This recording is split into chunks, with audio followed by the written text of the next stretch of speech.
2014-19 కాలంలో 9 థీమ్ సిటీలు, knowledge city, justice city, finance city, health, media సిటీలతో పాటు ఈజ్ ఆఫ్ లివింగ్, అత్యవసర సేవలో 5 నిమిషాల్లో అందుబాటులో ఉండే విధంగా, పని వేళలో మార్గాలు 15 నిమిషాల్లో అందుబాటులో ఉండేలా, అలాగే హరిత మరియు సౌర శక్తితో నడిచే నగరంగా దీన్ని రూపొందించాలి అనే ఒక గొప్ప ఉద్దేశం. అందమైన రోడ్లు, పార్కులు, నదీ తీరం అభివృద్ధి. मुद्दतों में होती है शख्सियत उनके जैसे, अंदाज ये बयान से हो जाता है इतिहास.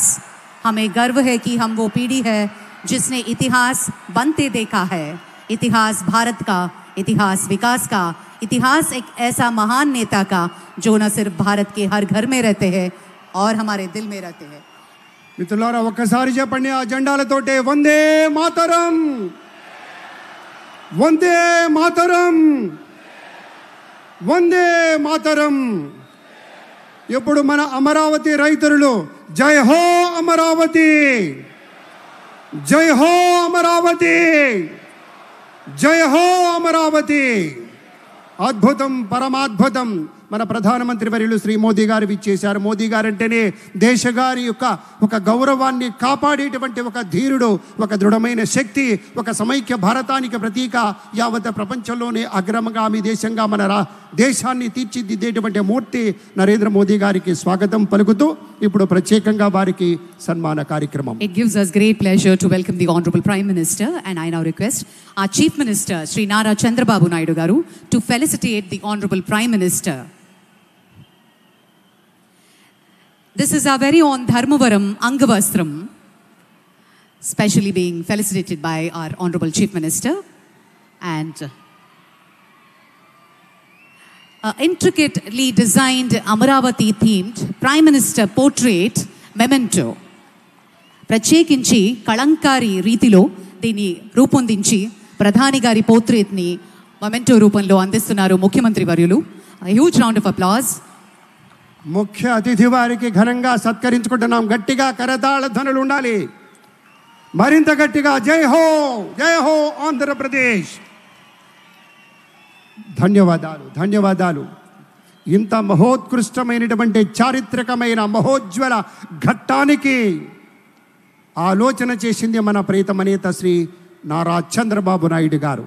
ఒకే ఒక 3 అక్షరాల నమ్మకంతో అమరావతి అనే 5 అక్షరాల పంచాక్షరిని నమ్ముకున్నారు. కాబట్టే రైతు సోదరులు ఇచ్చినటువంటి ఒక ఊతంతో దాన్నే ఊపిరిగా, దాన్నే శ్వాసగా మలుచుకొని రాష్ట్రం కోసం, రాష్ట్ర ప్రజల కోసం, నూతన రాజధాని నిర్మాణం కోసం యావత్ ప్రపంచంలోనే 5 అగ్రగామి రాజధానులుంటే అందులో ఒకటి మన అమరావతి పట్టణంగా తీర్చిదిద్దాలనే సంకల్పంతో ఇల్లు తిరిగినట్టుగా దేశం దేశం తిరిగి ఎన్నెన్నో ఆలోచనలు చేసి ఎంతమందినో సంప్రదించి పవన్ కళ్యాణ్ సార్కి ధన్యవాదాలు తెలియజేసుకుంటూ, ఆంధ్రభూమికి గర్వకారణంగా నిలిచేటువంటి నాయకులు కొంతమంది ఉంటారు.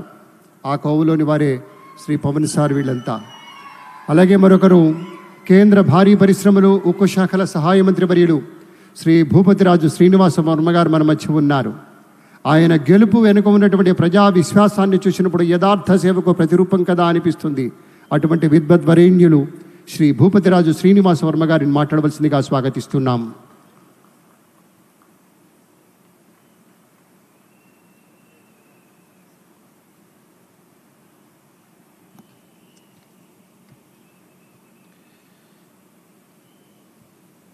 ఆంధ్రప్రదేశ్ ప్రజల కళల రాజధాని, ప్రజా రాజధాని అయిన అమరావతి అభివృద్ధి పనుల పునరుద్ధరణకు విచ్చేసినటువంటి భారత ప్రధానమంత్రి ప్రీతమ నాయకుడు శ్రీ నరేంద్ర మోడీ గారికి, ఆంధ్రప్రదేశ్ రాష్ట్రాన్ని అభివృద్ధి పందంలో నడిపిస్తున్నటువంటి రాష్ట్ర ముఖ్యమంత్రి శ్రీ నారా చంద్రబాబు నాయుడు గారికి, జనసేనాధిపతి ఉప ముఖ్యమంత్రి అయినటువంటి శ్రీ పవన్ కళ్యాణ్ గారికి, రాష్ట్ర గవర్నర్గా ఉన్నటువంటి అబ్దుల్ నజీర్ గారికి, అదేవిధంగా పునఃప్రారంభంలోకి విచ్చే